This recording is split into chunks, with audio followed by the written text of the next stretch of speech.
Halo teman-teman, salam sehat selalu untuk kita semua. Salam sejahtera, apa kabar?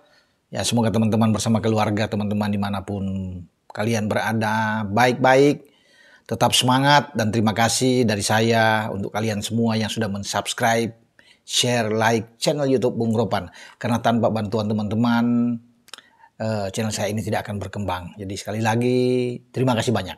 Nah, saya akan bicara soal Elkan Bagot. Posisi Elkan Bagot itu sangat terancam untuk bisa tampil di putaran ketiga. Kenapa saya bilang demikian? Karena berat bagi dia untuk bisa dapat tempat. Kalau melihat bagaimana sikap Sintayong ya kemarin di saat kita menghadapi dua laga terakhir di kualifikasi grup F ya untuk Piala Dunia zona Asia, di mana kita menghadapi Irak dan menghadapi Filipina di Gelora Bung Karno. Dan kita bisa lolos ke putaran ketiga, Elkan Bagot tidak dipanggil lagi, tidak masuk dalam daftar. Itu buntut dari mungkin kejadian di Paris, di Prancis ketika kita mengikuti babak untuk playoff lolos ke Olimpiade melawan Gini, dan pemanggilan yang dilakukan oleh Sintayong itu tidak direspon dengan baik oleh Elkan Bagot, walaupun sudah bicara mungkin lewat telepon, tidak. Elkan Bagot lebih memilih untuk berlibur dengan kekasihnya, sehingga surat juga yang dikirimkan ke Ipswich tidak direspon dengan baik juga. Ya akhirnya kita tidak mendapatkan Elkan, padahal kita butuh pada saat itu di saat Rizky Ridho tidak bisa bermain ya. Dan saya rasa ini yang membuat ada rasa kecewa, kejengkelan dari Sintayong, dan Sintayong tidak memanggil dia. Walaupun memang ada yang lain bahwa dikatakan sesuai dengan kebutuhan tim untuk pemanggilan pemain saat menghadapi Irak dan Filipina, tapi saya mengira bahwa itu dari sana ya, dari sejak kita lawan Gini. Nah, pertanyaan itu ada, oke lah, panggillah Elkan Bagot kembali untuk bisa tampil di putaran ketiga karena kita sudah lolos.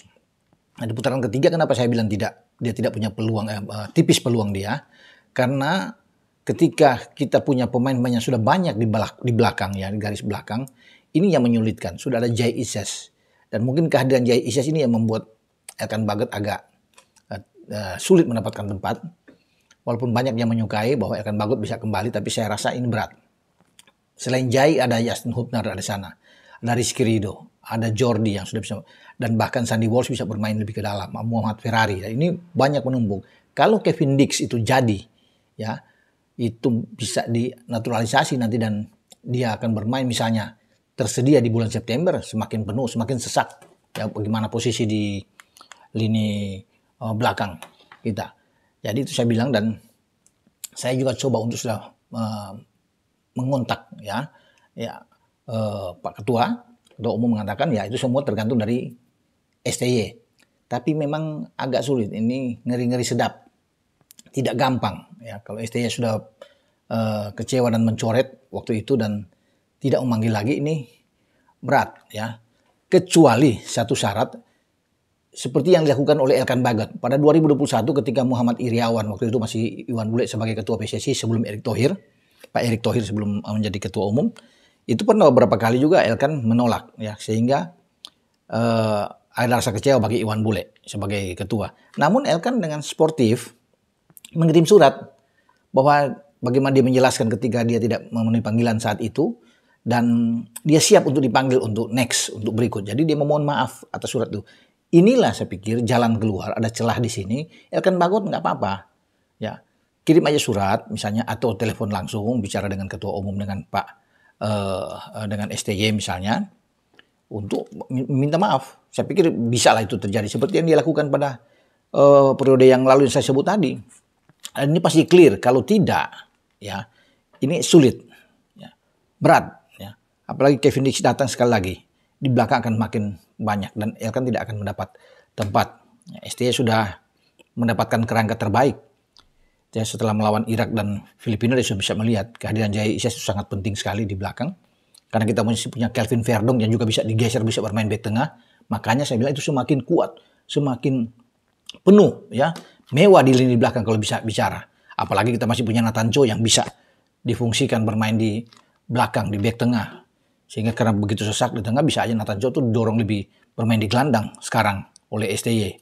Bahkan bukan tidak mungkin kalau Kevin Dix juga datang, Justin Hubner bisa dimanfaatkan untuk bermain di gelandang. Sehingga Elkan Bagot sulit untuk bisa bersaing di sana mendapat tempat.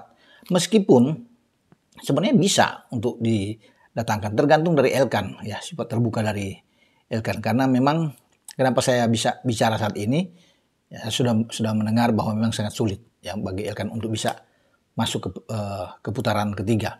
Apalagi PSSI ini sedang terus bergerilya memanggil beberapa pemain lagi, ya 3-4 pemain untuk bisa datang. Kalau udah ketambahan 2 pemain lagi di belakang nggak berat. Elkan Bagot itu memang masih muda 1 tahun dan dia tampil untuk pertama kali melawan Afghanistan, debut dia di tim nasional ya, dalam sebuah pertandingan persahabatan di November 2021, kalau nggak salah saat itu. Dia bermain 68 menit karena harus ditarik keluar dan digantikan oleh Victor Igboknevo ketika melawan Afghanistan. Tapi kalau di Piala AFF itu pada Desember langsung dia memulai debut melawan Laos.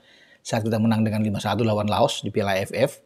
Dan kemudian dia bisa mencetak gol pertama ketika melawan Malaysia saat kita menang 4-1. Juga di Piala AFF 2021. Karena kita bisa ke final tapi kita kemudian kalah di final kan dari Thailand ketika itu. Tapi Elkan Bagot menciptakan gol pertama dia bersama dengan timnas melawan Malaysia. Itu dengan tandukan kepala dan gol keempat. Nah kemudian di kualifikasi Piala Asia di Kuwait ya, Elkan Bagot itu tampil juga dengan bagus. 2022 itu antara 8 sampai 12 Juni. Dan dia mencetak gol kedua dalam karir dia ya di tim nasional. Saat kita menang melawan Nepal dengan 7-0 dan disitulah dia mencetak gol dengan tandukan kepala juga. Dan kita akan bisa lolos ke Piala Asia yang akhirnya kita bermain di Qatar pada pada Januari yang lalu. Jadi dia sudah mencetak 2 gol selama ini bersama dengan tim nasional dari 24 penampilan dia sejak 2021, dan 2 gol ini tentunya penting sebagai seorang pemain belakang. Makanya banyak juga ya para netizen, para penggemar sepak bola Indonesia ingin bahwa oke lah Elkan Bagot bisa ditarik lagi, bisa. Saya pikir bisa aja, dia bisa. Semua tergantung dari SDY.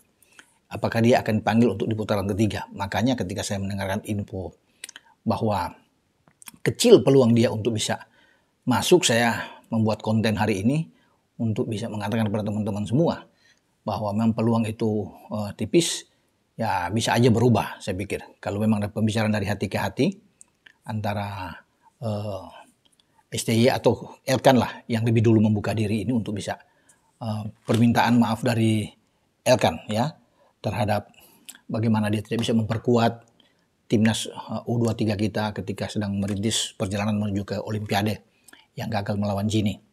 Dan saya sih masih berharap bahwa Elkan itu bisa ikut bergabung. Walaupun sekali lagi ya, saya sudah bilang bahwa ini tipis, ya kecil kemungkinan dia akan masuk di putaran ketiga bersama dengan tim nasional kita. Ya, kita nantikan nantinya. Ya, info ke depan dan juga keterbukaan Elkan yang seperti dilakukan pada zaman Ketua PSSI Iwan Bule untuk meminta maaf atas bagaimana dia tidak bisa memperkuat tim nasional ketika itu, dan ini dilakukan lagi. Saya pikir bisa lah. Ya, sangat mudah itu. Namun semua berpulang kembali kepada Sintayong dan juga Pak Ketua Umum untuk melihat semua ini dan memberikan kesempatan pada Elkan lagi untuk bermain di tim nasional. Dengan saya Bung Ropan, ciao.